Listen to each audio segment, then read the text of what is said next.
Morning 8th class. बेटा ये आज की वर्कशीट है आपकी, वर्कशीट नंबर 5। इस इतिहास की हम पढ़ रहे थे, इतिहास का टॉपिक हम पढ़ रहे थे और इतिहास के टॉपिक में हम लोग हिस्ट्री, ये व्यापार से साम्राज्य तक का टॉपिक पढ़ रहे थे। और इसमें हम लोग पढ़ रहे थे कि कैसे ईस्ट इंडिया कंपनी भारत आई और भारत आने के बाद उसने अपना साम्राज्य भारत में फैलाया। मुग़ल बादशाह औरंगज़ेब आखिरी शक्तिशाली बादशाह थे। 1707 में उनकी मृत्यु हो गई। मृत्यु के बाद जो भी मुग़ल सूबेदार थे उन्होंने छोटी छोटी रियासतों में अपनी रियासत कायम, छोटे छोटे क्षेत्रों में अपनी रियासत कायम कर ली और 18वीं सदी के उत्तरार्ध तक राजनीतिक क्षितिज पर अंग्रेज़ी के रूप में एक नई ताकत उभरने लग गई।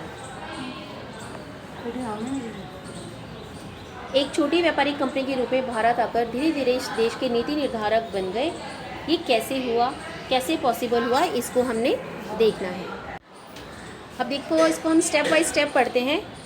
सबसे पहले 1600 में ईस्ट इंडिया कंपनी जो है उसने क्या किया, इंग्लैंड की महारानी एलिजाबेथ से पूर्व दिशा में व्यापार करने का चार्टर का अर्थ होता है परमिशन, इजाज़त मांगी। और जब उन्हें इजाज़त मिली तो उन्हें व्यापार का एकाधिकार मिल गया। एकाधिकार का अर्थ होता है सिर्फ उनको अधिकार मिला कि वो व्यापार करें, उसके अलावा कोई और कंपनी वहाँ पर व्यापार नहीं कर सकती थी। यानी इंग्लैंड की कोई और कंपनी इस इलाके में ईस्ट इंडिया कंपनी से होड़ नहीं कर सकती थी। इसके द्वारा कंपनी समुद्र पार जाकर नए इलाकों को खंगाल सकती थी, वहाँ से सस्ती कीमत पर चीज़ें खरीद कर उन्हें यूरोप में ऊंची कीमत पर बेच सकती थी। ठीक है, नेक्स्ट देखिए। लेकिन यह शाही दस्तावेज दूसरी यूरोपीय ताकत जैसे फ्रांस, डच, पुर्तगाल को पूरब के बाजारों में आने से नहीं रोक सकती थी। इंग्लैंड की कंपनियों को तो रोक सकती थी, लेकिन जो यूरोप की और ताकतें थी उनको वहाँ पर आने से नहीं रोक सकती थी। जब तक इंग्लैंड के जहाज़ अफ्रीका के केप ऑफ गुड होप का चक्कर लगाकर हिंद महासागर पार करके भारत पहुँचते, तब तक पुर्तगालियों ने गोवा में अपना ठिकाना बना लिया। यूरोप के बाज़ारों में भारत के बने बारीक सूती और रेशम के अलावा काली मिर्च, लौंग, इलायची, दालचीनी की मांग थी। सभी यूरोपीय कंपनियों के बीच कंपटीशन बढ़ने लग गया।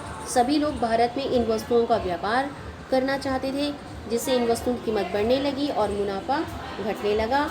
बाज़ार पर कब्जा करने की होड़ ने कंपनियों के बीच लड़ाइयाँ शुरू करवा दी। इन जितने भी आए थे, फ्रांस, डच, पुर्तगाल, इन सब के बीच में लड़ाइयाँ शुरू हो गई। धीरे धीरे लड़ाइयों की वजह से उन्होंने अपने आप को सुरक्षित करने के लिए बस्ती, जहाँ पर वो रहते थे, उसके चारों तरफ किलेबंदी कर दी। ठीक है, इस कारण उनका टकराव स्थानीय शासकों से भी होने लगा और राज्य का मुनाफा खोने के कारण इन व्यापारिक कंपनियों को पहले से दुखी थे, ये इनका मुनाफा भी इनका कम होने लगा। उदाहरण के तौर पर बंगाल के सूबे को देखते हैं।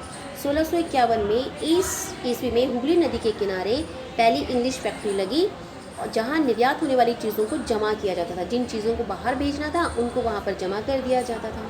जैसे जैसे व्यापार फैला, कंपनी ने सौदागरों और व्यापारियों को फैक्ट्री के आसपास बसने के लिए प्रेरित किया।